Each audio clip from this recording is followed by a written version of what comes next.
Oui. Bon, se joint à moi, Claude Thibault, parce que Claude, dans ce dossier-là, a décidé de me montrer des choses également. Elle a trouvé un site absolument extraordinaire pour pousser plus avant ce dont on parle depuis le début de l'émission, histoire de faire un petit peu de lecture. Salut, Claude. Bonjour. Ah, tu joins à moi, tu t'en viens, viens-t'en. Fais comme si on était dans la cuisine. Ben là, oui, puis il n'y a bon, pas de etc. OK, site Internet de Claude, s'il vous plaît, Oui, sur qui le va arriver placement. dans quelques secondes. Merveilleux. Et là, tu vas chercher ton affaire.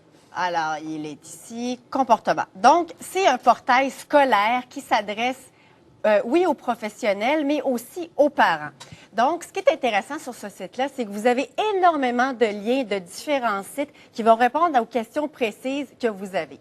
Donc, par exemple, sur la droite ici, vous avez nos sites Internet, c'est-à-dire les sites en lien avec ce site principal-là.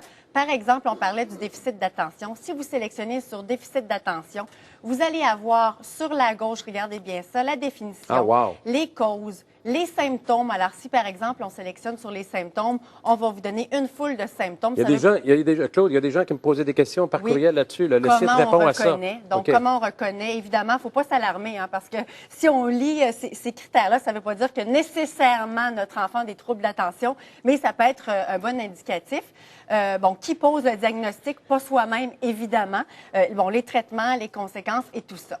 Donc, si on revient à notre site principal dont je vous parlais, nous étions ici sur le déficit d'attention. Vous avez aussi, ça peut s'adresser, comme je disais, aux professionnels, donc aux professeurs, la gestion de classe, l'abandon scolaire, le plan d'intervention, les élèves à risque. Qui sont-ils? Évidemment, là, on ouvre un site, donc on va pouvoir naviguer sur ces différents sites-là. Si je vais au centre, vous avez un espace ici qui est réservé aux professionnels et vous avez aussi l'espace parents. Donc, on va aller sur l'espace parents. Vous avez sur la gauche, encore une fois, des suggestions de sites Internet qui peuvent être hyper intéressants pour vous. Vous avez une section enfance-adolescence, une section espace parents et sur la droite, j'attire votre attention sur des liens qui peuvent être hyper intéressants. Vous avez d'abord les habiletés parentales. Si vous sélectionnez sur habileté parentale, comment amener notre enfant à avoir des comportements et des attitudes que nous jugeons adéquates. Et vous avez aussi, par exemple, si je prends abus sexuel, vous sélectionnez sur abus sexuel, la définition de l'abus et tout ça. Et je termine en attirant votre attention sur en bas, il y a un diaporama sur l'estime de soi. C'est très important, on le sait, l'estime de soi pour les enfants. Qu'est-ce qu'on peut faire pour favoriser l'estime de soi chez les enfants? Il y a tout. On vous donne le lien sur notre site, évidemment, sur ce site principal. Pour faire en sorte qu'on en sache davantage, parce que ça ne se joue pas en un espace de 35 minutes, 40 minutes, 45 minutes. Hein? C'est une histoire trop importante pour ça. Merci, Claude. On parlait de jeunes aujourd'hui, puis Claude a continué à fouiller, puis on tombe dans un autre. On dit, on peut-tu comprendre nos jeunes pour éviter de poser des mauvais diagnostics? Puis tu dis, pour les comprendre, il faut peut-être aller voir ce à quoi ils s'intéressent. On leur propose, exactement.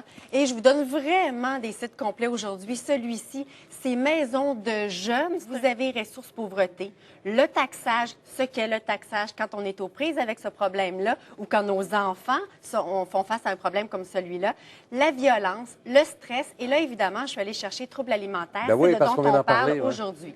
Donc, vous avez des informations sur les troubles alimentaires, les renseignements sur les troubles, comment agir, comment s'en sortir.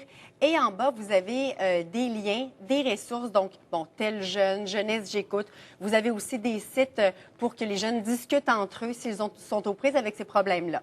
Maintenant, si vous allez en haut, c'est drôle parce que vous venez de parler de la maison L'Éclaircie avec Jean-Marie et j'ai réalisé, j'avais déjà choisi mon site, qu'il y a un quiz ici qui est proposé par la maison L'Éclaircie. Donc, tu trouves que ton comportement vis-à-vis de la nourriture n'est pas normal, tu veux évaluer les risques. On vous propose un quiz en sélectionnant ici. Ce qui est hyper intéressant aussi, c'est quoi faire, quoi ne pas faire lorsqu'on est en contact avec des gens qui ont des problèmes. Par exemple, attitude à éviter. Je vais aller chercher ça.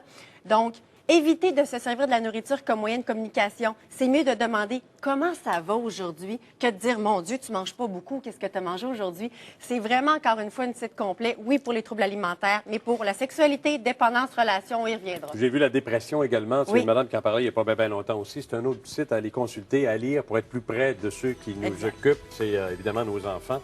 Parenthèse, je te dis merci.